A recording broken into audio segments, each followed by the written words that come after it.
I started young, man. Music is something that kind of chose me.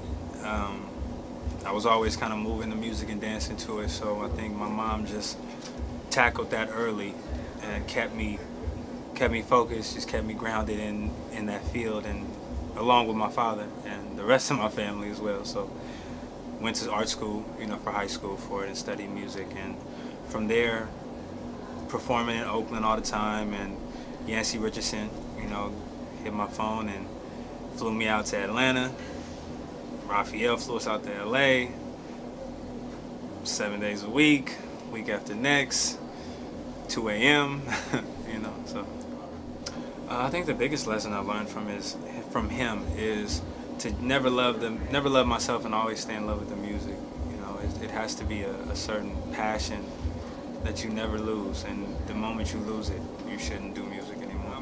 I'm more set on now an album, for sure. So I mean, I don't want to just rush things and put things out. I know, like, a lot of times today, people throw so much music out at once. People get accustomed to putting it to the side and wanting more. So I want people to understand that when there's something that I put out, I want you to sit with it. I want it to be, I want it to be something that's a part of you rather than just a season.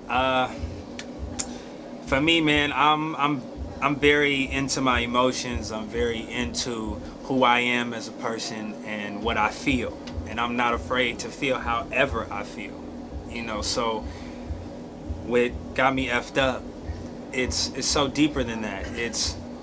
I'm effed up over your love, I'm effed up over this heartbreak, I'm effed up over the fact I don't have my own time anymore, I'm effed up that I don't get to see my family as much as I want to. I'm effed up because I love women, and that makes it hard to love one or whatever. You know, all these different subjects that have come with me are the beginning of the chapter. There's an intro to the actual album, and it's very different, and it's a story.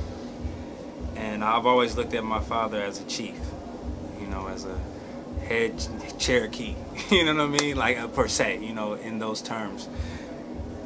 Being the head of my household. And there was a story that I had with a previous relationship that he sat me down and talked to me about. And I put it on paper.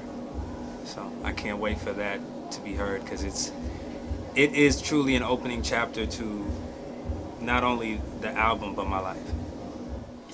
Yeah, I'm doing a big collaboration with L7. I'm doing a huge collaboration with Raphael, Saadiq. I'm doing a huge collaboration with Jane Hancock, with Beat Rock, K Parn, many more. I'm looking at top of the year, you know, somewhere around the first quarter. But February, March-ish, kind of, you know, if it was a perfect world, my perfect world, it would be Valentine's Day. I don't typically spend my night alone, because there's usually a rolling keyboard sitting right here and a computer, and you know, so I'm working.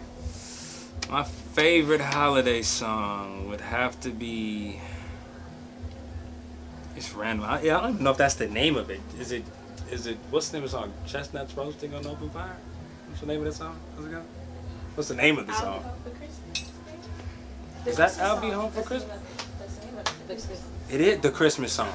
No, just, you know, thanking you guys for all the support. You know, you guys been rocking for a while, so I appreciate that. You know, everybody who's watching, thank you for being supporters. You know, please continue to follow me on Twitter at Adrian Marcel 510, on IG at Adrian Marcel, AdrianMarcel.com for any and everything Adrian Marcel. You know, and you know, I appreciate all the comments, all the love you guys give, and it fuels me, man. So I hope to see you at a show.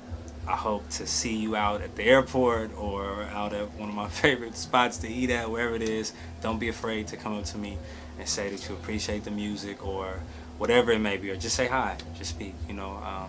Thank y'all. She got me laying here by the phone. I can't